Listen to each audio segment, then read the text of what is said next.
예, 안녕하세요. 예, 핵심 정리, 지금부터 정리하도록 하겠습니다. 작년까지 10회로 강의했었는데, 10회에서 부족해가지고, 지금 분량도 늘었고, 내년에 이제 40문제인데, 난이도가 높아지진 않을 것 같아요. 그러니까 노무사 시험에 출제되는 난이도는 지금 출제되는 수준으로도, 충분히 이래 수준 있는 문제들이 나와가지고, 물론 올해보다는 조금 더 어려워지지 않을까.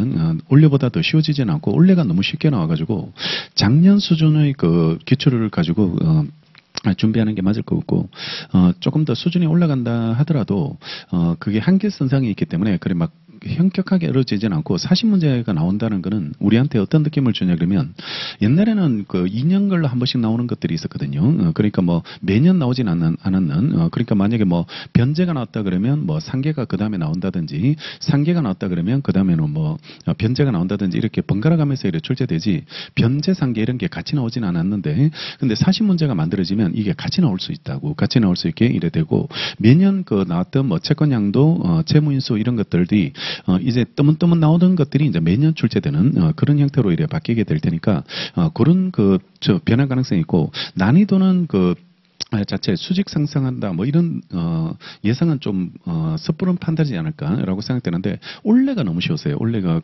사회보험법 때문에 사람들이 1차로 꽈락을 이래 많이 맞았는데 민법 때문에 꽈락 맞지는 않았거든요. 그러니까 되게 1차에서 꽈락이 민법이 제일 많은데 올해는 사회보험법이 꽈락이 이래 많게 됐는데 민법 점수가 이제 내년에는 올해처럼 공부하면 안 되고 그거보다는 조금 더 높게 이래 정리하게 되고 작년 수준까지도 작년 수준도 상당히 수준 있게 나왔거든 노무사 시험에서 역대급으로 수준 있게 민법이 이래 출제가 이래 되고 있으니까 그러니까 조금 이래 만전을 대비하는 게 낫지 않을까 1차를 괜히 모험을 걸어가지고 또 형태도 바뀌는데 아슬아슬하게 옛날처럼 기출 문제만 준비하고 간다는 동 이렇게 해가지고는 택도 없는 그런 문제가 되고 올해가 이제 그게 완전히 뒤통수를 맞아버리는 그러니까 사람들이 민법만 조심하면 1차는 그냥 얕게 해도 통과하지 않을까라고 생각됐는데 생각지도 않게 이제 사회보험법을 워낙 어렵게 구성을 해버려가지고 사회보험법에서 완전히 사람들이 낭패를 보는 그런 문제로 이래 됐는데요. 아마 올해보다는 조금 더 합격률이 높아지지 않을까, 조금 더 올라가게 될 건데 그래도 안전하게 준비하는 게 이래 낫지 않을까라고 이래 생각되고 최근 기본서에서 새롭게 들어갔던 최신 판례들, 쟁점들 그러니까 세무사나 빌리사나 이쪽에서 이래 출제됐던 쟁점들이 상당히 좀 수준 있는 문제들이 몇 개 있거든, 몇 개 있는데 그런 것들을 이래 최근 판례들을 지금 교재에다 반영하다 보니까 기본서에 들어가 있던 최근 판례를 그대로 여기 넣었어요. 핵심 정리에 이래 넣다 보니까 분량이 늘어났고 강의에서도 2회차 정도 이래 늘려가지고 지금 강의를 이래 진행하게 되니까 그런 경향을 이래 정리하시고 1차를 어느 시점부터 하겠다 이래 생각하지 마시고 미리미리 좀 1차 특히 민법 같은 경우를 이래 잡아두시면 이 결정적으로 이게 1차를 미리 해두는 게 가장 제가 추천하는 거는 2차를 중간에 그만두지 않아도 되는 겁니다. 그러니까 만약에 2기 들어갔는데 지금 1차가 하나도 안 돼 있으면 2기 정리할 시간이 마음이 안 생겨요. 마음이 이래 생기지 않게 되니까 그때부터는 무조건 다 1차만 하거든. 무조건 1차만 하고 2차를 아예 손 놔버리면 그러면 한 달 반 이상 2차를 손 놓고 그 다음에 1차 붙었다고 해가지고 2차 수업을 따라 들어가면 이게 따라가지는 못합니다. 실제 써지지도 않고 이래 동차 합격에는 완전히 물 건너가 버리는 그런 문제가 이래 되니까 그러니까 공부를 그렇게 해서는 하지 말고 여기까지는 1차 여기까지는 2차 이렇게 하지 말고 1, 2차를 골고루 가고 대신에 이제 비중 차이를 두라고 지금은 2차 비중에 조금 더 많이 두고 70% 많게는 80%까지 두고 1차가 좀 자신 있으면 2차를 80%까지 해도 되고 1차가 좀 자신 없으면 60%는 2차, 40%는 1차 이런 식으로 해서 비율을 자기 수준에 맞게 이래 조정해 들어가시고요. 그다음에 나중에 이제 시험이 임박하면 일단은 1차를 붙어야 되거든요. 1차를 붙어야 되니까 그걸 좀 반대로 해가지고 1차를 60%하고 2차를 40%하고 불안하면 반대로 1차를 80% 해버리라고 80% 하고 나중에 2차를 한 20% 정도 그 정도 해가지고 일단은 1차를 붙어야지 이제건 답안 정리한 거 이런 것들을 써먹을 수 있게 이래 되니까요. 그러니까 그런 생각을 이래 해두시면서 이래 정리하고 이게 자기를 객관적으로 판단한다는 게 참 쉽지 않습니다. 저도 마찬가지고 그러니까 공부를 어느 정도 해야 될지 아니면 이 정도 하면 되지 않았을까 이런 것들을 예측한다는 게 참 어려운 문제긴 한데 그렇다 하더라도 좀 불안하면 좀 하는 게 맞지 않을까. 모험을 걸지 말고 미루지 말고 다음에 하겠다 이래 생각하지 마시고 지금 미리 이래 해버리시는 게 오히려 불안감을 이래 없앨 수 있는 그런 문제가 이래 되고 가장 안 좋은 게 그 해결이거든. 그러니까 2차 떨어지고 다시 또 1차 떨어지려는 순간부터 완전히 그 수험에서는 이제 더 이상 버티지 못하는 그런 문제가 되니까 이번에 만약에 2차가 좀 성적이 좀 안 좋았다 생각되면 내년에 동차 합격이 되게 그 확률이 되게 높아요. 그러니까 30째 세 번째 시험 보는 분들이 많이 합격하는데 공부량이 달라지는 건 없는데 그게 뭐 어떤 마음이냐 그러면 유예 때 너무 긴장을 많이 한 거야. 너무 쫄아가지고 너무 긴장을 많이 해서 이래 시험장에 들어가다 보니까 그러니까 평심을 유지하지 못하는 그런 문제가 되는데 시험이 끝나고 나면 그런 부분에 대한 두려움이나 이런 걸 많이 경험하다 보니까 많이 해소되게 되거든요. 그러니까 30제가 세 번째가 이제 시험이 많이 붙는 이유가 시험에 대한 적응력이 생기지 않을까. 제 느낌으로는 적응력이 생기니까 그때 많이 합격할 수 있게 이래 될 테니까 그러니까 동차 합격을 노리면서 지금 정리하는데 1차에 대한 비중은 그렇게 조절하시고 1차를 조금씩 이래 매일 섞어가지고 그러니까 8과목 정리한다 생각하면 돼요. 그러니까 노무사를 그냥 8과목 공부하겠다 이렇게 생각하시고 1차를 주말 같은데 시간 빼가지고 아니면 하루에 조금씩 이래 빼가지고 1차를 그러니까 모든 4과목을 다 하지는 않잖아요. 우리가 1차를 그러니까 되게 민법 중심으로 이래 하게 되니까 민법만 이래 좀 감을 이래 끌고 갈 수 있도록 그렇게 하신다면 그러면 충분히 이래 살아남을 수 있게 이래 되지 않을까라고 생각되고 시험은 시험으로 끝내야 돼요. 그러니까 몰라도 점수 잘 나오면 돼. 점수 잘 나오면 이래 되게 되니까 일단 우리가 안전한 점수를 이래 받을 수 있도록 그렇게 이래 정리하고 40문제면 한 개당 2.5점으로 바뀝니다. 한 문제당 2.5점으로 바뀌게 이래 되고 4개 틀리면 90점이고 그다음에 8개 틀리면 80점이고 그다음에 12개 틀려도 70점이 돼요. 70점이 이래 되게 되니까 그러니까 너무 많은 우리가 뭐 목표점으로 잡는 점수가 대개 70점에서 75점 그 사이를 목표점으로 잡게 이래 되게 되니까 그러니까 어렵게 나오면 틀려도 되니까 그러니까 많이 안전하게 이래 나올 수 있는 것들을 우리가 지금부터 많이 만들어 놓고 그런 거를 잘 맞추겠다 이렇게 생각해 놓으시고 그걸 한번 연습해 보시고 어느 정도 이래 들어맞으면 거기까지 공부하면 돼. 거기까지 공부하고 그 이상 우리가 준비할 필요는 없지 않을까라고 생각되고 최근에 출제되는 경향은 단답형으로 외운 공부는 다 떨어지게 출제해요. 그러니까 착시현상을 많이 내요. 착시현상을 이래 많이 내게 되는데 만약에 A가 B에 대해서 갖는 권리 이렇게 돼 있거든. 이렇게 돼 있는데 그걸 C가 B한테 갖는 권리 이렇게 바꾼다고 문장을 이렇게 바꾸게 되니까 그러니까 얘가 얘한테 갖는 권리가 존재한다, 존재하지 않는다 이렇게 공부해놨는데 비슷한 표현으로 얘에 대한 청구를 얘가 하느냐가 완전 달라지거든. 완전히 달라지게 내용이 달라져 버리게 이래 되니까 그러니까 요런 형태로 B는 똑같이 내요. B는 안 바꾸고 이거는 바꾸지 않고 요 문제가 기출 문제로 나와 있는데 B에 대한 권리가 인정된다. 이렇게 맞는 지문으로 나와 있는 걸 C에 대해서 C가 B한테 하는 것도 인정된다. 이런 형태로 이렇게 바꿔버리면 여기 인정된다. B한테 인정된다. 이런 것만 공부했는 사람들이 다 틀릴 수 있도록 그런 문제가 이래 되게 되니까 요런 데 쏘가 넘어가지 않도록 요런 문장으로 이래 출제하게 되니까 조금 더 정확하게 이래 알아두시고 내용이 새로 늘어나는 건 없고 기존의 그 내용들을 조금 더 심도 있고 정확하게 이해해 두시는 거 이런 것들을 요구하는 문제가 이래 많게 되니까요.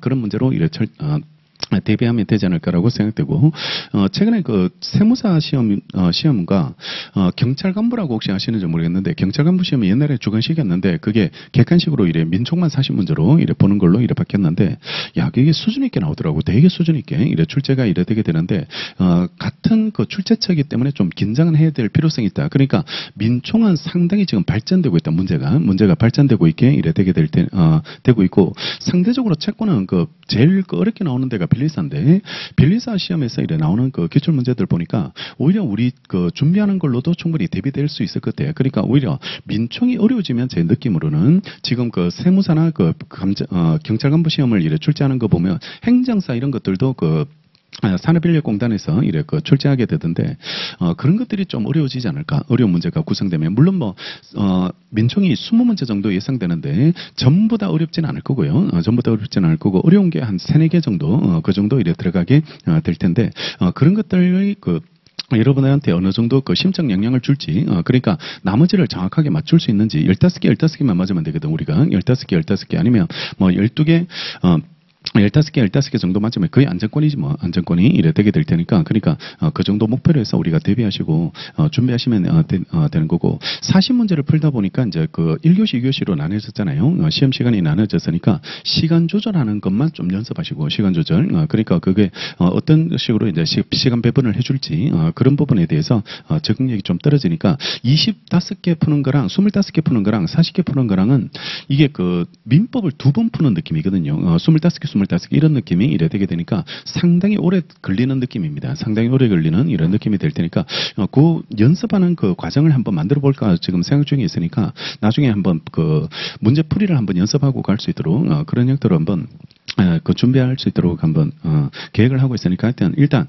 기본적인 내용들을 그렇게 이제 정리하고 새로운 걸 조금 더 추가해서 정리하자. 조금 바운드를 조금 더 넓혀가지고 120% 정도 이래 대비한다라고 이래 생각하고 최근에 그 변리사 기출, 그 세무사 기출, 그다음에 경찰관부 기출 이런 것들은 다 그 반영해가지고 최신 판례들 이런 것까지 다 교재에 이래 넣어놨으니까요. 그런 것까지 이래 대비해가지고 우리가 준비할 수 있도록 그렇게 이래 보시는 게 맞지 않을까라 생각되고 기본서는 옛날 거를 그대로 보시던데 제가 생각에는 그 핵심 정리나 아니면 객관식 정도 이런 것들은 새 책으로 보는 게 그게 오히려 필요하지 않을까. 기본서는 바꾸지 말고 핵심 정리나 객관식 이런 것들은 새로운 내용을 좀 알고 이래 정리하고 특히 그 유해생 그 2차 경험이 있는 분들은 기본 강의 듣지 마시고 핵심 정리를 강의를 이래 들으시고 처음 공부하는 사람은 반드시 기본 강의를 들으시고 기본 강의를 듣고 이걸 듣지 마시고 기본 강의를 들어야지 시간 낭비를 하지 않게 되고 이게 상당히 수준 있게 빨리 나가다 보니까 천천히 이해할 수 있는 시간이 안 되니까요. 경험자를 위한 강의니까 처음 공부하시는 분들은 기본 강의, 경험자들 1차 경험을 한번 했다든지 아니면 조금이라도 공부를 해보신 분들은 그냥 바로 이걸 들으세요. 핵심 정리를 이래 들으시고 핵심 정리로 정리하고 요 책으로 교재로 정리하면 기본서를 다시 사지 않아도 이래 될 테니까 그런 교재 단권화를 그런 형태로 이래 하시는 게 필요하지 않을까 생각됩니다. 자, 지금부터 진도 나가는데 상당히 좀 길게 해야 되고 그리고 또 일정 맞추기는 좀 쉽지 않은 그런 강좌니까 한 6시까지는 한다라는 생각을 가지시고 6시 전에 이제 마치는 걸 목표로 해서 이래 진행할 거고 2시부터 해서 이래 쭉 가는 걸로 이래 그런 형태로 이래 정리할 테니까 그런 느낌으로 이래 지금부터 이래 정리하도록 하겠습니다. 그리고 영어 안 되는 사람들도 아직 있는지 모르겠는데 영어부터 해야 되고 반드시 영어부터 하고 그다음에 민법 잡아놓고 그리고 조금 여유되면 2차까지 계속 같이 하고 2차 경험이 있는 사람들은 반드시 2차를 섞어가지고 이래 같이 정리해서 보고 결국 2차에서 여러분들이 원래 뭐 때문에 떨어졌는지 모르겠지만 하여튼 어떤 과목 때문에 뭐 A 과목 때문에 떨어졌다 그러면 본능적으로 수험생이 A 과목 중심으로 공부하거든요. A 과목 중심으로 그것만 보완하면 이럴 때는 자기는 어느 정도 이래 다음을 노려볼 수 있다 이래 생각하기 쉬운데 큰 걸 봐야 됩니다. 노동법을 이래 봐야 되고 또 결국 점수 안 나오는 과목들이 되게 인사노무 이런 것들이 점수가 안 나오는 그런 사람들이 꽤 있을 건데 인사노무나 이런 것들이 그런 것들을 조금 더 집중적으로 이래 정리하고 행정을 잘 못 잡았다 그러면 행정을 조금 더 보고 행정을 이래 조금 더 보는데 일단 큰 과목을 잡아야 됩니다. 큰 과목을 이래 잡아야 결국 공부 시간을 많이 빨아먹는 게 노동법이거든. 노동법이고 1차에서는 민법이고 이러니까 그거 정리하느라고 다른 공부 시간이 줄어들거든. 줄어드니까 그러니까 미리 민법이나 노동법을 잡아놓으면 그러면 다른 공부할 시간적 여유가 생기게 되고 그러면 노동법 때문에 떨어진 게 아니고 다른 공부 시간이 없으니까 다른 과목 때문에 떨어져 버리는 2차 공부하다 보면 그런 문제가 생기니까요. 그러니까 큰 과목을 잘 잡아놓으면 그러니까 민법을 잡아놓으면 경영학 문제풀이라도 한번 해볼 수 있는 그런 여유가 생기거든. 여유가 생기고 결국 원래도 사회분법 가락 맞는 게 민법이 안 잡혀 있으니까 계속 민법에서 시간을 뺏기거든. 뺏기다 보니까 그러니까 공부 시간이 이해가 다 빨아먹어 버리는 그런 문제가 되니까 사회분법을 한 3-4번 보고 이래 간다든지 아니면 조금 회독수가 떨어져 버리니까 이게 혼란이 정확하게 못 찍는 거죠. 객관식을 정확하게 못 찍다 보니까 그러니까 이래 꽈락으로 이래 떨어지게 되는데요. 그러니까 그런 공부 패턴을 이렇게 갖지 않도록 그러니까 일단 큰 과목들을 하나씩 이래 순서대로 그렇게 이래 잡아나갈 수 있도록 그렇게 이래 정리하고 다시 출발한다는 게 되게 힘들어요. 시험이 떨어지고 나서 저도 마찬가지였는데 새롭게 공부한다는 게 만만치가 않거든. 이게 또 결정적으로 손 딱 깨놓고 얘기하면 된다는 보장이 잘 없거든. 또 떨어지면 어떡할까 이런 공포심에 사로잡혀 가지고 다시 한다는 게 굉장히 좀 쉽지 않은 그런 문제가 이래 되는데요.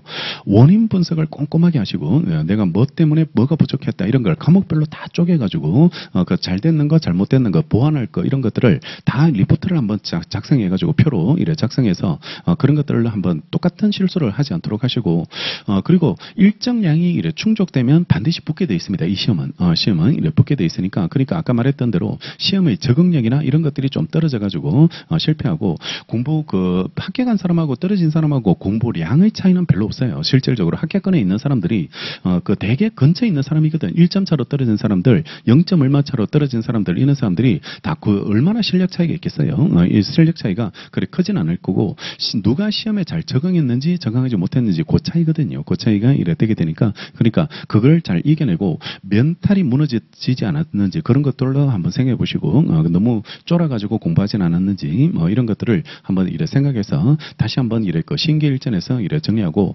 한번 누구나 한번 실수할 수 있다. 사람은 완벽한 사람이 없기 때문에 한 번 실수할 수 있게 되는데 같은 실수를 2번 하는 거는 그거는 귀책 사유가 너무 큽니다. 그 사람한테는 그러니까 그거 2번 실수하지 않도록 꼭 리포트 같은 걸 작성해가지고 하여튼 그걸 매번 체크해보고 매달 이래 체크해서 시간을 이래 확인할 수 있도록 그렇게 이래 정리하고 시간 금방 가버립니다. 이건 금방 가버리니까 이거 곧 벌써 이제 올해도 얼마 안 남았잖아요. 이게 벌써 끝나버리고 그다음에 이제 해 바뀌면 바로 또 1차 시즌으로 바뀌어버리는 그런 문제가 이래 되니까 미리미리 좀 준비해놓고 여유가 없으니까 그런 것들을 잘 확인하시면서 정리하시면 되겠습니다. 자, 지금부터 이제 민총부터 해가지고 이래 정리하게 될 텐데, 민총 20개 정도 나올 거다. 간평이 그래 나오거든. 민총 20개, 물건 20개 이래 출제되게 될 테니까, 노무사 시험도 민총 20개, 채권 20개, 그렇게 예상하시고, 우리가 대비한다라고 이래 생각하시면서, 민총에서 일단은 충분한 득점을 하자. 충분한 득점을 해가지고, 일단은 맞출 수 있는 게, 민총에서 좀 맞출 수 있는 게 많이 나올 테니까요. 그걸 충분하게 이래 대비해서, 정리해서, 기억할 수 있도록 하시면 되겠습니다. 자, 4페이지부터 민법 1번부터 이래 정리하는데, 민법은 뭐 사법이고, 일반 사법이고요. 실체법으로 성격이 이래 되게 되는, 가지고 있다는 걸 이래 기억하고 되고, 그 다음에 실질적 의미 민법도 있고, 형식적 의미 민법도 있게 되는데, 민법점만 가지고 민법으로 부르는 걸 형식적 의미, 민법점뿐만 아니라 각종 특별법까지 명령, 규칙, 조약 이런 것까지 다 포함해가지고, 부동산 등기법 이런 것까지 다 포함해서 민법이라고 부르자는 거, 그걸 실질적 의미라고 부르죠. 자, 2절 민법의 법원으로 내려오시면요. 제1조 민사에 관해서 법률의 규정 없으면 관서법에 해야 하고 관서법 없으면 조리해야 한다고 이래 돼 있죠. 그러니까 1조가 당사자 간의 분쟁이 생겼을 때 해결 기준, 이걸 법원이라고 부릅니다. 법의 존재 형식을 줄여가지고 법원이라고 부르는데 어떤 기준을 가지고 해결할지가 문제되는데 법률이 있으면 법률을 가지고 해결, 법률이 있으면 법률을 가지고 해결하고 이게 없으면이라고 돼 있죠. 없으면 법률이 없다면 법률이 없는 영역에서 분쟁이 생겼다면 관서법을 가지고 해결. 관서법을 가지고 해결하고 이것도 없어. 법률도 없고 관서법도 없다. 그러면 규범이 존재하지 않아. 해결할 수 있는 규범이 존재하지 않으면 그럴 때 재판장의 판결을 거부하지 마시고 상식으로 해결해 주라는 겁니다. 조리, 사회통념에 따라서 상식에 맞게 해결해 주게 이래 되고 이게 신의책으로 발현돼 있어. 우리 민법은 신의책으로 이래 발현돼 있고 따라서 신의책의 기능이 법 창조 기능이 있다. 이런 표현이 있거든. 법 창조 기능이 있다라고 표현하게 되는데 법률 없는 영역에서 분쟁을 해결할 때 예를 가지고 해결하거든. 조리를 가지고 해결하니까 법을 만드는 기능, 법 창조 기능을 가진다라고 이렇게 부르게 되고 자 밑에 1번 법률을 가지고 해결해야 되는데 이게 민법전뿐만 아니라 명령, 규칙, 조약, 자치법규 등 성문법 내지 재능법 전반을 포함한다고 했어요. 실질적 의미다 이렇게 얘기하세요. 실질적 의미라고 이렇게 부르게 되고 국회에서 제정한 법만 의미한다. 이게 X입니다. 왜냐 그러면 명령, 규칙, 조약 이런 게 포함되기 때문에 대법원 규칙 이런 것들도 법원에 들어가거든. 그러니까 이런 것들 국회에서 제정한 법률만 의미하지는 않는다는 거. 그다음에 오른쪽에 이제 관습법인데요. 관습법이 성립하려면 일정한 관행이 존재해야 돼. 일정한 관행이 존재해야 되고 당사자들이 그걸 규범처럼 믿고 따르는 법적 확신을 얻어야 돼요. 법적 확신을 얻었을 때 그때 관습법이 되고 관행만 있고 법적 확신이 없으면 법적 확신까지 얻어야지 관습법이 되는데 관행만 존재하고 아직까지 법적 확신을 얻지 못한 단계, 요 단계는 사실인 관습이라고 불러서 관습법과 이를 구분하고 아예 적용 영역이 달라. 얘는 규범으로서 분쟁 해결 기준이 되고 얘는 사실인 관습은 법률행위 해석 기준입니다. 해석할 때 사용되는 해석 기준으로 작용하니까 적용 평면을 달리한다. 이렇게 가시고 그 다음에 2번은 관습법의 존재는 법원의 판결을 통해서 그 존재가 확인되는 것이 보통이지만요. 법원은 법을 적용하는 데 그치고요. 입법은 못해. 그지? 입법은 알 수 없다. 상권 분립이니까 입법은 국회에서 해야 되고 사법부는 판결만 해야 되거든. 판결만 해야 되기 때문에 그 판결하는 것은 이미 존재하는 관습법의 적용에 불과하다는 겁니다. 그러니까 대개 관습법은 판결 받아봐야지 존재하는지 존재하지 않는지를 확인받을 수 있는데 판결 받았을 때 성립하지 않는다. 이렇게 보는 이유는 상권 분립 때문에. 그러니까 여기서 만약에 관습법이 성립해버리면 법원이 사법부가 규범을 만들면서 판결하는 꼴이거든요. 판결하는 꼴이니까 이미 존재하는 법을 적용해서 판결했다. 이렇게 설명해야 되기 때문에 판결 받았을 때 그때 성립하는 건 아니고 법적 확신을 얻었을 때 성립하게 된다는 거죠. 자, 밑에 박스 발표하고 관습법으로 인정되게 한 요건이 문제 안 되는데 우리나라 전체 법질서에서 헌법이 최상위 규범, 헌법을 이래 최상위 규범으로 하고 헌법에 위반되는 법률은 위헌 판결을 받아버리면 효력을 잃어버리거든. 따라서 자동적으로 법률 없을 때 적용되는 얘도 관습법도 헌법에 위반되면 안 돼. 헌법에 위반되면 안 되기 때문에 전체 법질서에 위반돼서는 안 된다. 이렇게 표현하는데 헌법을 최상위 규범으로 하는 전체 법질서에 반하는 관습법은 효력을 인정할 수 없다는 거 보시면 사회의 거듭된 관행으로 생성한 어떤 사회생활 규범이 법적 규범으로 승인되기에 이르렀다고 하기 위해서는요. 그 사회생활 규범은 헌법을 최상위 규범으로 하는 전체 법질서에 반하지 않는 것으로서 정당성과 합리성이 있다고 이래 인정될 수 있어야지 이래 되고 그렇지 아니한 사회생활 규범은 비록 그것이 사회의 거듭된 관행으로 생성된 것이라 할지라도 이를 법적 규범으로 삼아서 관습법으로서 효력을 인정할 수 없게 이래 되게 됩니다. 옛날에 왜 종중이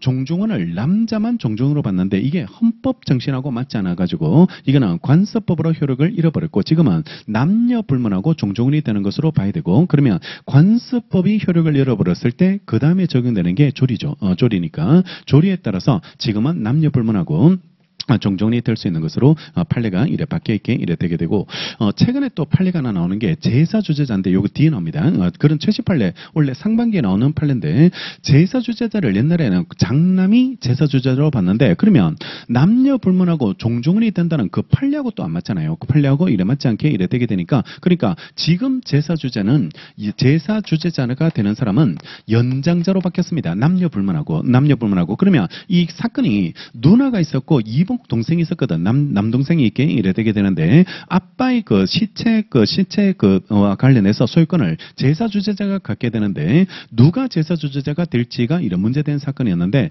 옛날에는 장남을 받는데 이게 지금 헌법하고 맞지 않는다고 바뀌어가지고 지금 남녀 불문하고 종종이 된다는 그 판례하고 맞춰가지고 지금은 연장자로 바뀌었습니다. 연장자로 이래 바뀌었으니까 그게 물건 부분에 나오니까 뒤에 가서 정리하시면 되겠죠. 자, 그 다음에 2번 사실인 관습과의 구별이 이래 되게 되는데 자 일단 이렇게 가세요.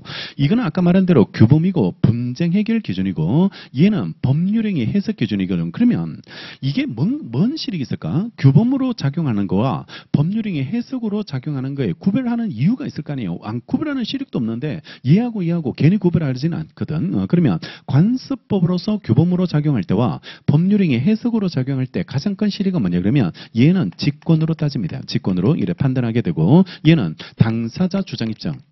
당사자 이래 주장 입증이 이래 필요하게 이래 되게 되는데 자 지금부터 이래 정리하자. 민사소송은 어떤 정의 구현의 소송이 아니에요. 그러니까 어떤 사람이 뭐 정의롭다, 어떤 사회가 돼야 된다 이런 게 아니고 당사자 간의 분쟁을 해결해주는 소송이거든. 분쟁을 해결해주는 소송이고 따라서 당사자가 법원에 들고 왔던 사건에 대해서만 해결해주면 되는 거고 들고 오지 않는 사건, 요구하지 않는 사건들 이런 것들은 함부로 판결해서는 안 되거든요. 이런 것들을 처분권주의라고 불러요.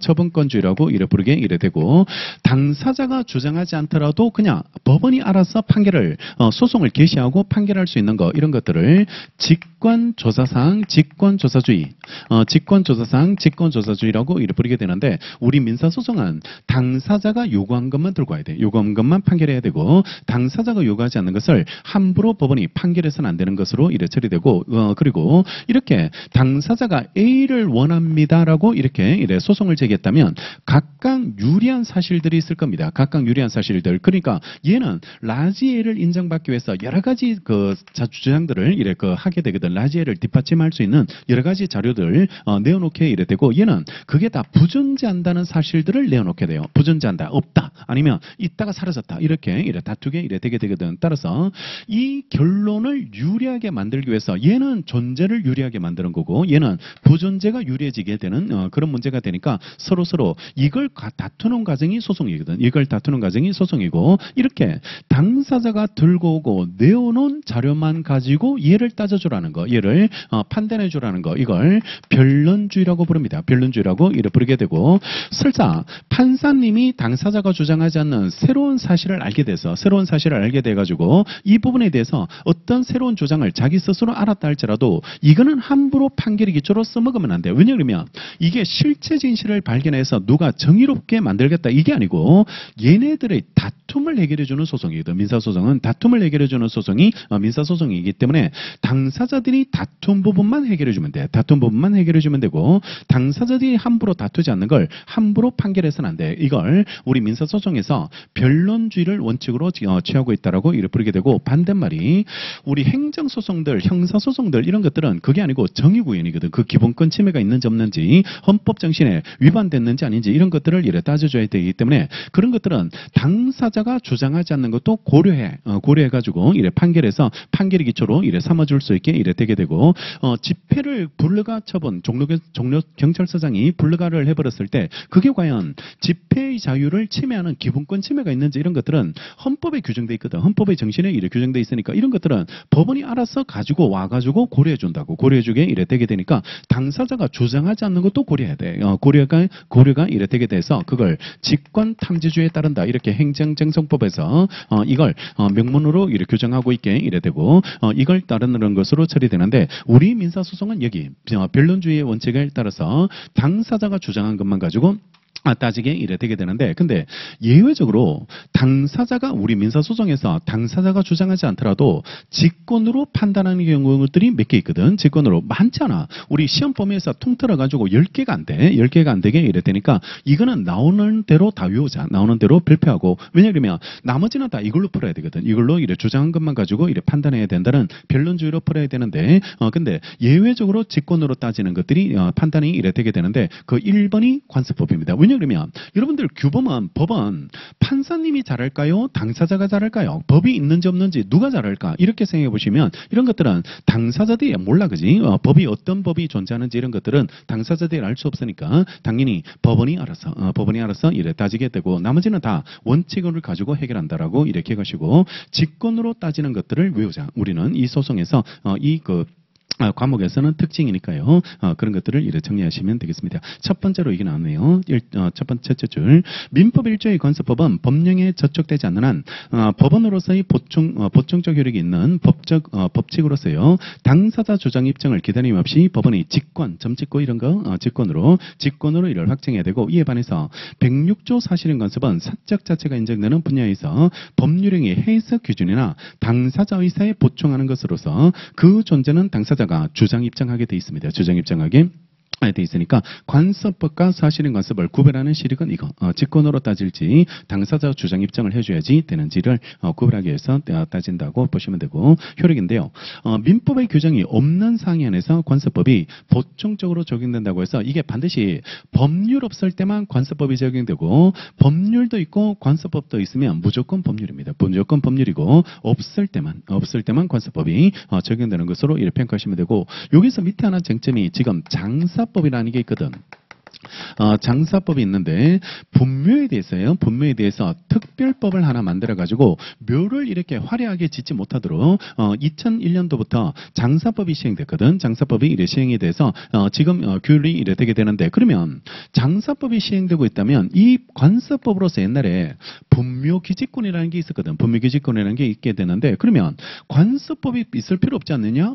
법률이 있는데, 법률이 존재하는데 왜 분묘기지권을 관서법으로 계속 보호해줄 필요가 있을지가 문제가 이래 됐는데, 우리 판례가 요 조문을 보니까 장사법 조문의 내용이었어요. 장사법 조문 내용에서 얘가 2001년도부터 이래 시행이 되게 됐는데, 요 조문 부칙에 장사법의 적용 범위가 되는 분묘는 이 법이 시행된 후의 분묘, 여기서부터 만들어진 분묘, 여기서부터 만들어진 분묘에 대해서만 이 법이 적용되고, 이 법이 시행되기 전의 분묘에는 이 법이 적용되지 않는다고 얘네들이 규정을 둬버렸습니다.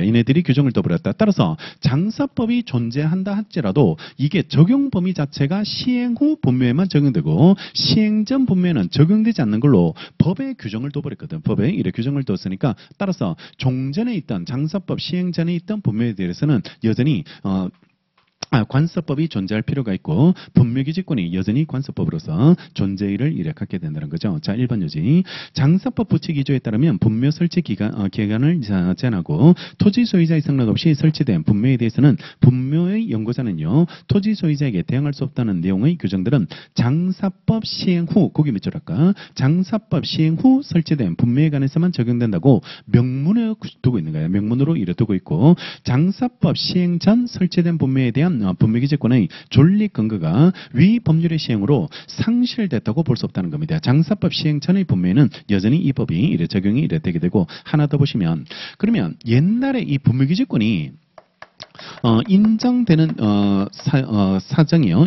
분묘기지권이 인정되는 사정이, 분묘기지권이 인정되는 이유가, 옛날에 분묘가 존재하다가 이 분묘가 20년 동안 존재하면, 20년 동안 시간이 흘려버리면 시효 취득하도록 돼 있거든. 시효 취득하도록 돼 있는데, 그러면 옛날에 장사법 시행 전에 분묘가 존재하다가 중간에 장사법이 만들어졌고 그 후에 20년이 완성됐거든. 시효 취득 기간이 완성됐을 때, 그러면 이것도 분묘기지권으로서 보호를 받는 걸로 봐야 돼? 아니면 장사법 시행 후에 만들어진 거니까 부정된 걸로 봐야 될지, 부정되는 걸로 봐야 될지가 이 판례에서 쟁점으로 다뤄졌는데, 분묘 자체가 장사법 시행 전부터 존재하고 있었거든. 존재하고 있었기 때문에 이게 장사법 시행 후 시효 취득의 요건을 충족했다 할지라도 이거는 이미 존재했던 분묘거든. 존재했던 분묘니까 분묘기지권으로서 보호된다는 게 판례. 요걸 기억하고, 우리 시험은 아마 1번이 나올 가능성이 더 높아. 1번이 나올 가능성이 더 높으니까 일단은 장사법이 시행됐다 할지라도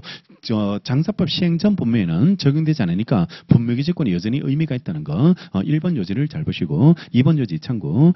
타인 소유 토지에 분묘를 설치한 경우에 20년간 평공연하게 분묘기지를 점유하면 지상권과 유사한 관습상의 물건인 분묘기지권을 시효로 취득한다는 점은요, 오랜 세월 동안 지속되어 온 관습이나 관행으로서 법적 교범으로 승인되어 왔고요. 이러한 법적 교범이 장사법 시행일인 2001년 이전에 설치된 분묘에 관하여 현재까지 유지된다는 겁니다. 현재까지 유지되고 있기 때문에 이런 것들이 의미를 잃지 않는 거고, 그 다음에 관습상 인정되는 것으로서 우리가 기억해야 될 게 1번 명인방법 기억해야 됩니다. 우리가 법에서 공시하는 방법은 등기하고 점유죠. 등기하고 점유로 공시방법이 마련되어 있는데, 필요성 때문에 관습법에 따른 공시방법이 필요하게 됐고, 그게 명인방법이라는 제도로 인정이 되고, 이게 한문이 발글 명자 인정할 때 그 인자거든. 그러니까 이게 소유자임을 나타낸다 이런 느낌입니다. 그러니까 뭐 팻말을 꼽는다든지 새끼줄을 친다든지 펜스를 설치한다든지 이런 걸 통해 가지고 자기가 소유임을 나타내는 거, 이런 것들이 명인방법이 되게 되겠죠.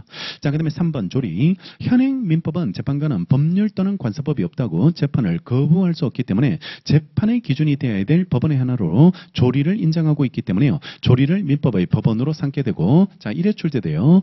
규범 없다고 해서 판사님이 재판 거부를 못하는 이유, 재판 거부를 뭐 할 수 없는 이유가 예를 가지고 해결해야 되거든. 상식을 가지고 해결해야 되기 때문에 법이 없다고 해서 판결 못하겠다. 이런 말은 못해. 왜냐 그러면 1조에서 조리 가지고 해결해 주라고 돼 있거든. 조리 가지고 해결해 주라고 돼 있으니까 법률 관습법이 없다고 해서 재판 못하겠다. 이런 말을 해서는 안 된다는 말이고, 그 다음에 4번 헌법재판소 결정은 법원으로 봅니다. 왜냐 그러면 이게 위헌 판결이 나버리면 모든 국가기관을 기소하거든. 모든 국가기관을 기소하는 효력이 있기 때문에 이게 법원으로 이래 처리되게 되는데, 밑에 판례는, 대법원 판례는 우리가 법원의 판례를 어떻게 보냐 그러면 어떤 조항이 있습니다. 몇 조가 있을 때 이게 라지 A만 규정하는 조문인지 스몰 A까지 포함하는 조문인지 아니면 A-까지 적용될 수 있는 조문인지가 애매하게 규정돼 있어. 애매하게 이렇게 규정돼 있을 때, 그럴 때 이걸 해석을 통해서 요 조문의 적용 범위가 여기까지다, 여기까지 유추 적용될 수 있다. 이런 것들을 판단해 주는 거, 이게 판례라고 이래 부르게 되고, 대법원 판례가 이래 되고요. 그 다음에 여기에 대해서 우리가 유권 해석이다 이렇게 표현하거든. 유권 해석이라고 표현하고, 요렇게 해석해둔 판례는 당해 사건에 대해서 각급 하급법원은 구속하는데, 이 법이 판례가 다른 헌법재판소 위헌 결정처럼 다른 국가기관을 기속하는 그런 힘은 없거든. 그런 힘은 없게 이래 되니까 판례는 그냥 일정한 법 조문에 대한 해석에 불과하기 때문에 이거는 법원으로 보지 않습니다. 법원으로 이래 평가하지 않게 된다는 거죠. 결론에 판례는 특정 사건과 관련해서 쟁점에 관하여 대법원이 판단한 법령의 해석 적용에 관한 의견을 가리키는 것에 불과하기 때문에요. 이런 것들은 법원이 되지 않는 것으로 구분하시면 되겠죠. 위헌 결정하고 차이점, 헌법재판소의 위헌 결정하고 차이점이 있다는 건 이렇게 가시고, 그다음에 오른쪽에 이제 민법의 기본 원리, 대원칙은 사적 자치, 이게 당사자 간의 분쟁을 해결해주는 문제이기 때문에 민법의 관계는 다 모두 당사자끼리 이렇게 결정하고, 꼭 기억하셔야 될 게 그 파생원칙에서 과실책임 원칙 기억하셔야 되죠. 형사하고 다르게 이게 고의가실의 차이가 없다는 거, 고의가실의 이래 차이를 두지 않게 이래 되고, 일정한 책임, 즉 그 손해배상 책임이 인정되려면 원칙적으로 고의가실이 필요하다는 거, 고의가실이 있어야지만 과실책임 원칙에 따라서 손해배상 책임이 발생할 수 있게 이래 되고, 고의가실의 차이를 두지 않아요. 고의가실의 차이를 두지 않도록 이래 돼 있고, 예외적으로 사회적 형평의 원칙에 따라서 공공복리라는 그 이름으로 수정해야 하는 경우가 있는데, 이거는 예외가 되고, 원칙은 선택자치 당사자에게 맡기겠다는 거, 그렇게 기억하시면 되겠죠. 자, 그다음에 넘어가셔서 이제 권리로 넘어가게 되는데요. 권리와 관련해서 법률관계의 논점이 나오게 되는데, 우리가 여기서 공부하는 거는 인간의 생활관계, 인간성 이런 걸 공부하는 게 아니고 법률관계를 공부하고, 대개 법률관계가 권리, 의무관계로 돼 있으니까 권리 중심으로 해서 이래 정리하게 이래 되고요. 로마 제2번의 권리가 일정한 이익을 향유, 누리기 위해서 법이 인정한 힘이죠. 법이 인정한 힘을 권리라고 부르고, 오른쪽에 권리와 구별되는 개념 3개 있죠. 권한, 권능, 권한이라는 게 있게 되는데, 권한은 자격으로 이해하시면 돼. 자격. 일정한 행위의 효과를 다른 사람한테 귀속시키기 위해서 필요한 자격을 권한이라고 부르게 이래 되게 되는데, 자, 원래 법률행위는 행위하는 사람이 효과받는 게 원칙, 행위하는 사람이 효과받는 게 원칙인데, 근데 예외적으로 행위는 이해가 하고 효과는 다른 사람한테 귀속되는 제도가 있는데, 민법에 딱 2개 나온다. 민법에 딱 2개 나오는데, 그게 대리와 법인에서 대표입니다. 법인에서 대표. 그러니까 제한 능력자들은 권리 능력은 있지만 직접 법률 행위를 못하니까 대신 활동해주는 사람이 필요하고, 법인도 권리 주체지만 직접 행위를 못하니까 대신 활동하는 사람이 필요하게 되는데, 근데 일정한 자격을 가지고 대신 활동을 해줘야지 효과가 여기에 귀속되지, 일정한 자격도 없는 사람이 행위한 걸 얘가 효과받을 수는 없거든. 효과받을 수는 없게 이래 되니까, 이렇게 타인에게 일정한 효과를 귀속시키려면 일정한 자격을 가지고 있어야 돼. 자격을 가지고 있어야 되는데, 이게 권으로 표현하고 있지만 권리가 아니고, 이거는 구별되는 개념으로서 권한이라고 부릅니다. 권한이라고 이래 부르게 되니까, 자격의 문제로서 권한이 있어야지 그 효과가 귀속되고, 권한도 없는 사람이 행위했으면 권한자죠. 무권 대표 이렇게 부르게 되니까 무권으로 이래 처리가 되고 무권 대리한 행위는 얘한테 효과 기속 안 되겠네요. 효과 기속이 이래 되지 않게 되니까 자격 자체가 이래 필요하더라고. 평가하시면 되겠습니다. 밑에 권능은 권리 내용을 이루는 개개의 법률상 힘을 권능이라고 부르게 되고 대표적으로 소유권은 사용 권능, 수익 권능, 처분 권능 있죠, 그죠? 사용, 수익, 처분할 수 있는 처분 권능을 이래 가지게 이래 되고, 자봐. 채권은 어떤 힘이 구성되어 있을까요? 내가 채권을 가지고 있다. 1,000만 원 받을 수 있는 채권을 이렇게 가지고 있다고 했을 때 어떤 힘으로 구성되어 있냐 그러면 일단 채권자는요. 채권자는 채무자를 찾아가서 청구할 수 있는 힘이 있죠. 청구할 수 있는 힘이 있고 채무자가 가져오면 받을 수 있는 힘이 있습니다. 받을 수 있는 힘이 있게 이래 되고 그 다음에 청구했는데 들고 오지 않으면 소송을 제기해서 강제적으로 받을 수 있겠죠. 강제적으로 받을 수 있고 채권은 이런 힘으로 구성되어 있어. 이런 힘으로 이렇게 구성되어 있는데 근데 갑이 을한테 가지고 있는 이 채권 중에서 하나의 권능을 뽑아가는 게 있습니다. 이거 청구할 수 있는 힘을 얘가 가져가 버리는 거 강제집행으로서 가져가 버리는 게 있게 이래 되는데 이게 압류해서 추심명령을 받는 겁니다. 압류해서 추심명령을 받아버리면 그러니까 원래 이 채권은 얘가 행사해야 되거든. 청구를. 얘가 행사를 해줘야지 이럴 때는 청구력을 가지고 있는데 얘의 채권자가 강제집행으로 가져가 버리는 거 이걸 추심명령이라고 부른다. 그러니까 자주 나오는 개념으로서 우리가 추심명령을 앞으로 이러면 만나게 될 건데 이것만 가져가는 거. 그러면 채권의 주인은 여전히 얘고 얘가 채권의 주인이고 얘가 가지고 있는 권능 하나를 가져갔다. 이렇게 생각하시고 그게 추심명령을 받았을 때 네가 가서 받을 수 있도록 해줄게 이런 느낌으로 추심명령을 이래 내려주게 이래 되는 거죠.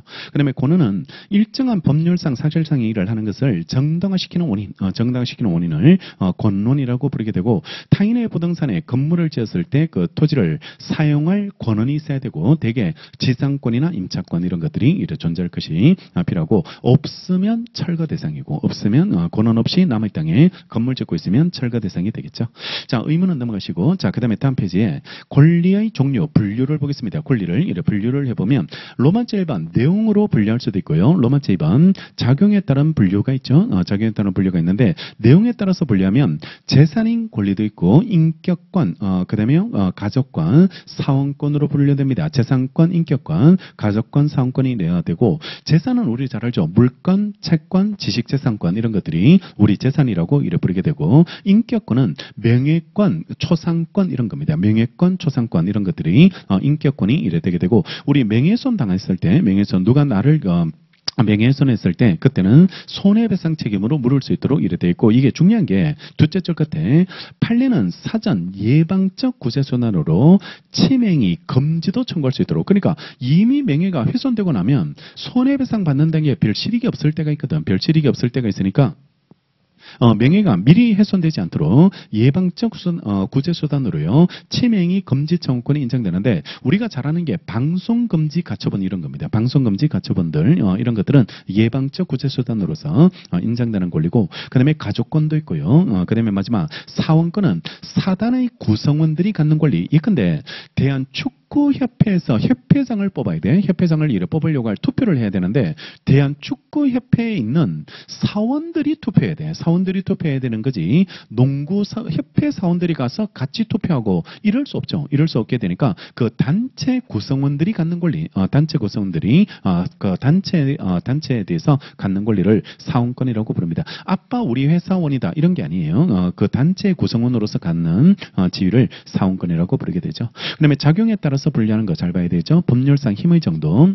1번 지배권을 보시면 타인의 행위를 기다리지 않고요. 일정한 객체를 직접 지배할 수 있는 것. 누구 도움을 요구하지 않는 것. 누구 도움을 요구하지 않고 재화를 직접 지배해서 이익을 받는 걸 지배권이라고 부르고 지배권에 대한 제3자의 침해는요. 불법 행위를 구성합니다. 이게 대표적인 지배권이 관로안의 그 물건이거든. 물건, 소유권. 이게 그 지배권이 되는데 내 걸 누가 가져갔다. 도둑놈이잖아. 도둑놈이고 당연히 불법 행위를 이를 구성하게 되고 본래 지배 상태를 유지하기 위한 권능이 나옵니다. 권능이 이래 나오게 이래 되게 되는데요. 물건이 침해됐을 때 물건으로의 권능을 회복시키기 위한 권능, 물건을 지배 상태를 회복시키기 위한 권능으로서 반환 청구할 수 있고 그 다음에요. 누가 내 발을 밟고 있으면 치워달라고 요구해야 되죠. 방해, 제거.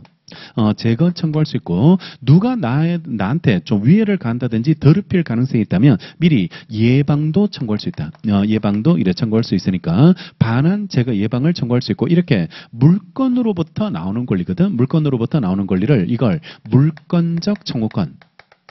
물건적 청구권이라고 이래 부르게 됩니다. 그러니까 물건이 있으면 당연히 내포하는 권리로서 물건적 청구권이 있게 이래 되고, 이게 언제 활용돼야 되냐 그러면 소유권이 소멸시효에 걸리지 않거든. 소유권이 소멸시효에 걸리지 않습니다. 그럴 때 소유권에 의한 물건적 청구권은 소멸시효에 걸릴지 이런 문제가 있는데, 이게 소멸시효에 걸려버리면 찾아올 수 없겠죠. 그죠? 찾아올 수 없으니까 소유권을 갖고 있으면 내포하는 권리거든. 이게 내포하는 권리니까 당연히 얘도 소멸시효에 걸리면 안 돼. 소멸시효에 걸리면 안 되는 것으로 그렇게 이해하시면 되겠죠.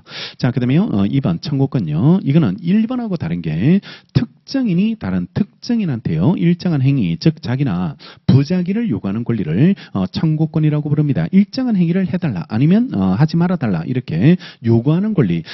지배권하고 다른 거는 지배권은 누구 도움을 기다리지 않아요. 누구 도움을 기다리지 않고 재화를 직접 지배해서 이익을 받는 건데, 청구권은 그에 다르게 반드시 일정한 사람한테요. 일정한 사람한테 일정한 행위를 요구하는 게 청구권이 되고, 청구권은 채권에서 나오는 게 보통이지만 다른 권리의 기초에서도 발생하는 것, 대표적인 게 이거죠. 물건적 청구권 이런 것들이 인정될 수 있게 이래 되니까 꼭 채권에서만 나오진 않는다는 것. 그 다음에 3번 형성권. 형성권은 권리자 의사표시만으로 일방적으로 권리의 변동을 가져오는 권리인데요. 자, 이게 청구권하고 2번하고 차이점은, 청구권은 이 사람한테 일정한 행위를 요구하는 거죠. 행위를 요구하고 실제 이 사람이 일정한 행위를 해야지 얘가 만족을 받아. 얘가 만족을 이래 받게 이래 되게 되는데, 형성권은 특정인한테 한다는 점에서는 청구권하고 똑같은데 이 사람의 행위를 기다리지 않는 거야. 이 사람의 행위를 기다리지 않고 일방적 의사표시로 그냥 변동이 돼버립니다. 발생, 변경, 소멸 이렇게 변동이 이래 생겨버리니까 상대방 행위를 기다리지 않는다는 게 특징. 상대방 행위를 기다리지 않는다는 게 특질이고, 상대방은 대응 수단이 없어. 대응 수단이 없기 때문에 따라서 형성권이 이건 너무 강력한 권리거든. 강력한 권리니까 누가 형성권을 갖는지는 반드시 법에 근거가 있어야 돼. 법에 이래 근거가 있어야지 형성권이 행사가 이래 되게 되는데, 우리 나중에 보겠지만 취소권 행사할 수 있는 사람 법에 정해져 있습니다. 법에 이래 정해져 있어서 제한 능력자, 그다음에 차고나 사경항법에서 의사표시한 사람, 대리인 아니면 승계인 얘네들만 취소할 수 있도록 돼 있고 나머지는 안 돼. 나머지는 할 수 없도록 이래 돼 있기 때문에 반드시 법에 근거를 두고 있어야지 되는 거고, 그리고 형성권이 나오면 상대방 보호수단이 나와요. 상대방 보호수단이 나오는데 얘가 마냥 기다릴 수 없거든. 얘가 의사표시만으로 바로 변동이 생겨버리는데 언제 의사표시할 줄 알고 계속 기다릴까? 계속 기다릴 수는 없게 되니까 물어보는 권리를 줘요.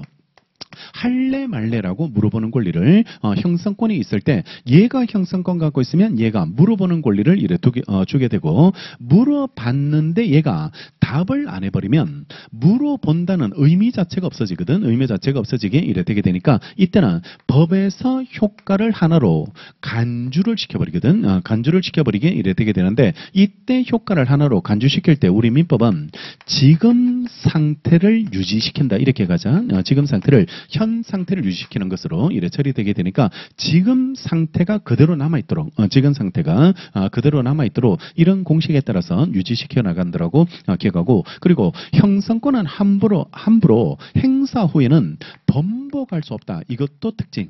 번복할 수 없다. 따라서 형성권을 한번 행사하고 나서 얘 동의 없으면 함부로 번복이 안 돼. 없었던 걸로 만드는 거 이런 것들은 인정될 수 없게 이래 되게 되니까 우왕좌왕하게 만들진 않겠다. 이런 느낌. 이런 느낌으로 기억해서 특징들 정리하시면 이래 되고, 그 다음에 유형이 두 가지 있는데 오른쪽에 보시면 의사표시만으로 효과가 생기는 동의, 취소, 추인, 해제지, 상계, 매매, 일방, 이하관계열 이런 것들은 다 똑같이 처리되고, 옆에 재판상 행사에 대한 행성권 딱 하나 기억하셔야 될 게 채권자 취소권, 채권자 취소권이 이래 되고, 그다음 밑에 이름은 청구권으로 돼 있지만 본질이 형성권인 거. 그러면 차이가 뭐야? 상대방 행위 기다리지 않습니다. 이것들은 상대방 행위를 이렇게 기다리지 않게 되게 되는데요. 공유물 분할 청구권, 치료 정감 청구권, 지상물 매수 청구권, 부속물 매수, 대금 감액 이런 것들은 형성권이기 때문에 행사하는 순간 변동입니다. 행사하는 순간 이렇게 변동되는 것으로 특징으로 이렇게 기억하고 마지막으로 하나만 더 특징을 기억하면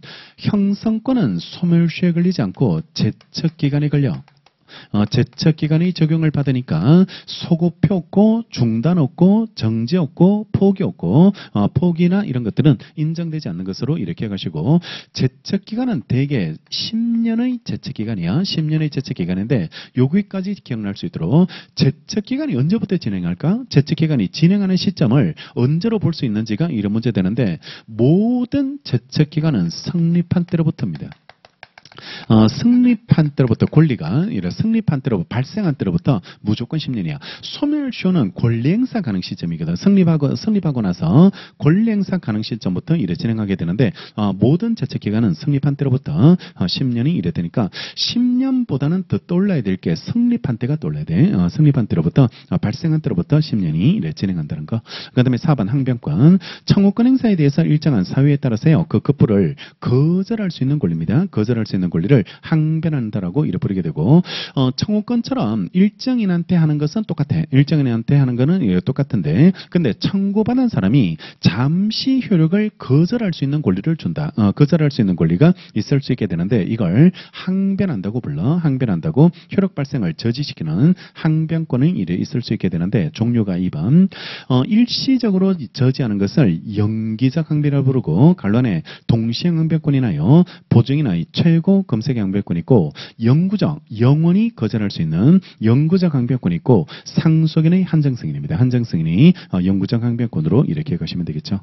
자, 작용에 따른 분류들 이렇게 중요하게 이렇게 해놓고 그리고 20문제 정도 나오면 1조 같은 거 이런 것들이 나올 가능성이 상당히 높아요. 그러니까 지금 우리 원래 1번 문제는 그 자인인이었거든. 행위능력. 행위능력 문제가 1번 문제로 이래 출제됐는데 앞으로 문제수가 늘어나면 건너뛰는 게 없을 거다 아마. 건너뛰는 게 없이 거의 촘촘하게 나오지 않을까. 촘촘하게 출제가 이래 되게 될 테니까. 그러니까 이게 40문제로 바뀌었을 때 가장 큰 특징은 찍어서 공부를 못할 겁니다. 이제부터는 찍어서 공부할 수 없게 이래 되고 그 촘촘하게 나오는 거 이런 것들이 그 출제가 이래 되게 될 거다. 그리고 생각보다 맞출 수 있는 것도 늘어날 수 있어요. 이 공부하면 1조 같은 거 관습법 이런 거 공부해 놓으면 맞출 수 있는 문제가 이래 늘어날 수 있게 이래 되는 거죠. 로마차 3번 기타분류 1번 절대권 상대권으로 구분할 수 있는데 절대권 이래 나오면 모든 사람 이런 느낌으로 읽으시고 상대권이라고 나오면 특정인에 대해서만 이런 느낌으로 특정인에 대해서만 효력도 절대적 효력도 있고 상대적 효력도 있거든. 상대적 효력도 있는데 모든 사람한테 주장할 수 있으면 절대적, 특정인한테만 주장할 수 있으면 상대적, 당사자 간에만 주장할 수 있는 거 이런 것들이 다 상대권, 상대적 효력, 상대적 무효 이런 것들이 이래 되고 대표적으로 상대권이 채권입니다. 채권은 특정인한테만 주장할 수 있는 권리가 이래 되고 학교의 법학권 수강증권을 쓰면 여기 와서 강의 들어야 돼. 안 그러고 여기 수강증은 여기 끊어놓고 한림 가서 수업 듣겠다 이러면 안 되는 거. 이게 채권, 채권이 상대권이라고 부르게 되는 거죠. 그다음에 2번 일신전서권, 비전서권이 있는데요. 일신전서권은 권리 성질상요 타인에게 이전할 수 없고 또 타인의 대리나 대위 행사가 안 되는 거 이런 것들이 직접 해야 되는 거 일신전서권이라고 부르게 되고 반대말이 비전서권은 양도도 되고 상속도 되는 게 우리 재산권들 이런 것들이 비전서권이 이래 되게 됩니다.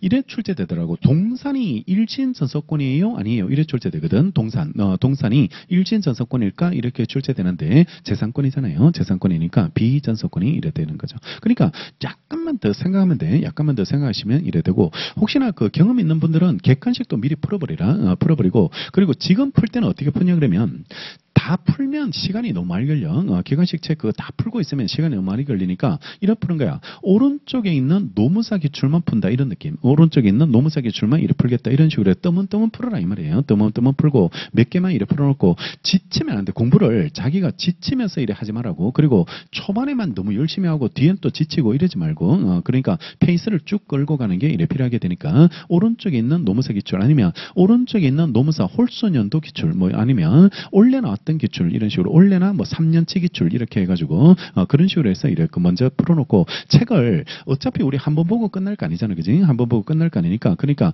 그런 식으로 풀고 그리고 지금 객관식 풀 때는 답을 찾았다, 답을 못 찾았다 이게 그 기준이 돼서는 안 되고 지문이 이해되는지 안 되는지 내가 지문을 모르고 있는지 알고 있는지 왜냐하면 거기에서 답이 아닌 지문이 다음 시험에는 답으로 바뀌거든. 답으로 이렇게 바뀌니까 그러니까 지문별로 공부해야 되고 객관식 책 공부하려 해놓으니까 답만 외우고 있는 사람이 있더라고. 그러니까 이게 답이 다 생각나거든. 다 알아. 뭐 자신 있어. 뭐 이렇게 해가지고 민법은 됐다. 이래 공부하는 사람이 있던데 그러니까 실전 가서 막 점수가 안 나오는 거지. 점수가 밖에서 나오니까 나오지 않게 되니까 지문을 공부해. 지문을 공부하고 지문을 모르면 물음표 해놓고 막 이런 식으로 틀렸으면 그것도 꼭 표시하고 그런 것들을 책을 이래 작업을 이래 만들어 두는 게 필요하게 됩니다.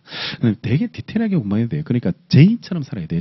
J처럼 이래 살고 MBTI 완전히 T로 살지 말고요. 무덤덤하게 이렇게 막 그래 넘어가지 말고 꼼꼼하게 이렇게 생각해서 굉장히 계획적으로 이래 살 수 있도록 그렇게 준비하시는 게 이래 필요하죠. J도 80% J가 나와야 돼. 80% J가 나올 수 있도록 그러니까 그냥 어설픈 J 이렇게 살지 말고 그러니까 그 완벽한 J로 이래 나올 수 있도록 그래 보셔야 됩니다. 내가 이래 그런 일단 놀러 갈 때 구글로 다 찾아보고 간다 나는. 그래가지고 휴게소도 다 찾아보고 그리고 그런 거 다 찾아보고 가야지 안심이 됩니다. 자, 3번 주된 권리, 종된 권리. 다른 권리에 대해서 종속 관계 있는 권리를 종된 권리라 부르고요. 대체로 종된 권리와 주된 권리는 운명을 이렇게 같이 하는 게 특징이 이래 되게 되겠죠. 자, 그다음에 3절 권리 충돌과 경합 문제가 이래 나오게 되는데 여기까지 보면. 이 의외로 또 중요한 개념이에요. 여기 개념이 시험에는 이게 잘 안 나오는데 이걸 가지고 이해할 수 있는 것들이 상당히 많이 있게 이래 되는데 권리 충돌은 하나의 객체에 여러 권리가 이래 존재할 때 우선순위입니다. 우선순위 누가 먼저 우선할지 우열관계 이걸 따지는 게 권리 충돌 문제가 이래 되고 권리 경합은 하나의 생활 사실에 여러 개의 요건을 충족해 여러 권리의 이 권리 요건도 충족하고 이 권리 요건도 충족해. 그러면 하나만 성립할까요? 아니면 모든 권리가 성립하고요. 권리자는 선택할 수 있는 걸로 볼지가 이래 문제되게 되는데 결론은 이거는 선택입니다. 우리 민법은 원칙은 다 경합하는 관계로 봐서 이것도 충족하고 이것도 충족하면 나는 여러 개 무기를 장착하고 있다. 이렇게 생각하면 돼. 여러 개 무기를 이래 장착해서 우리 왜 컴퓨터 게임 할 때 이 무기도 있고 이 무기도 있고 여러 개의 무기가 있을 때 그럴 때 적정할 때 뽑았으면 되거든. 뽑았으면 이래 되게 되니까 일단 권리는 경합하는 걸로 권리는 경합하는 것으로 평가하고 비교 개념으로 법규 경합, 법조 경합 이렇게 표현해. 법규 경합, 법조 경합이라고 이래 부르게 되는데 얘는 일반법과 특별법 관계 있을 때 일반법과 특별법 관계 있으면 우리 고등학교 때 배웠는 것처럼 이거는 특별히 만든 법이거든. 특별히 만든 법이 이래 되니까 이거는 우선적으로 이것만 적용합니다. 특별법 우선의 원칙에 따라 가지고 경합이 아니고 얘도 적용되고 이런 관계가 아니고 일반법은 이 사항에서는 적용되지 않고 특별법만 적용하는데 우리 시험에서 잊어서는 안 되는 이 관계 하나 떠올려야 돼. 하나를 지금부터 일반법과 특별법 관계고 이것만 적용된다라고 보는 게 법인의 불법행위. 대표기관은 법인의 구성원으로 볼 수 있거든. 피용자로 이래 볼 수 있게 이래 되게 되는데 법인의 대표기관이 불법행위 저지르면 이게 특별규정이거든. 특별규정이니까 일반법으로서 사용자 배상 책임은 적용 안 되고요. 적용되지 않고 얘만 적용되는 것으로 평가하고 노무사 시험에 이게 한 5번 정도 나왔다. 5번 정도 이래 출제되니까 여기서도 답으로 나오더라고. 여기서도 사용자 책임에서도 답으로 이래 출제되니까 대표기관은 이게 특별규정이다. 특별규정이 이래 되게 되니까 다른 거 뭐 국가배상법 이런 것들도 이렇게 가는 게 필요하지만 우리는 이걸 꼭 기억하자. 이걸 이렇게 꼭 기억해서 대표기관의 불법행위는 얘만 적용되고 나머지는 권리가 여러 개의 요건을 충족하면 채무불이행도 충족하고 불법행위도 충족하면 선택입니다. 선택할 수 있고 부당이득도 충족하고 불법행위도 충족하는 것도 선택해서 경합하게 이래 되는 것으로 평가하게 되고 자 그다음에 로마자 1번 권리 충돌 우열관계인데 물건끼리 충돌했다면요. 동그라미 1번 소유권과 제한 물건은 당연히 제한 물건이 우선해야 되겠죠. 제한 물건을 설정했으니까 제한 물건이 우선하게 되고 같은 종류는 먼저 성립한 게 우선입니다. 1번 저당권이 우선한다 이렇게 가죠. 1번 저당권과 2번 저당권이 있으면 1번 저당권이 우선하게 이렇게 돼 있다라고 이렇게 가고 물건하고 채권이 충돌했을 때는 물건이 우선해. 물건이 우선하게 이래 되니까 물건이 우선하는 것으로 평가하고 채권 상호 간에는 우열관계 없다 그지? 우열관계 없게 이래 되게 되니까 채권은 평등하게 다뤄져요. 채권은 평등하게 다뤄지기 때문에 우열관계가 인정되지 않는 것으로 이렇게 가시면 되고 로마자 2번 권리경합의 하나의 생활사실이 수개 법규가 정하는 요건을 충족하여 수개 권리가 발생하는 수가 있고 이때 그 수개의 권리가 동일한 목적을 가지고요. 또한 그 행사로 같은 결과를 가져오면 이를 권리경합이라고 이를 부르게 되는데 2번 임대차 기간이 끝났어요. 임대차 기간이 끝나면 임차인이 임차물을 반환하지 않으면 임대인은 소유권으로 찾아와도 되고 소유권에 의한 반환청구권도 있고 물권적 청구권 이게 있고 아니면 임대차 계약상 채권에 의해서도 반환 청구할 수 있고 채권에 의한 반환 청구권도 있고 대신 어떤 거를 행사하든 찾아와 버리면 목적은 똑같거든. 목적은 똑같으니까 다른 권리는 소멸. 다른 권리도 목적 달성되면 다른 권리는 소멸하게 되고 2번 법규 경합은 하나의 생활사실이 수개 법규가 정하는 요건을 충족하지만 그중 한 법규가 다른 법규를 배제하고요. 우선 적용되는 경우로서 보통 일반법과 특별법 관계에서 나타나고 특별법 우선의 원칙으로서 이거는 하나만 적용되고 대표적인 게 뭐 750조 국가배상법 2조인데 이거보다 우리는 사용자 책임과 법인의 불법행위 35조 이 관계를 꼭 기억하고 35조가 특별 규정이라는 거 이걸 꿈에도 있지 않도록 정리해 두시면 되겠습니다. 자, 그다음에 4절 권리행사와 의무행 신의성실의 원칙 나눠주는데 여기 10분 쉬었다 여기 정리하도록 하겠습니다.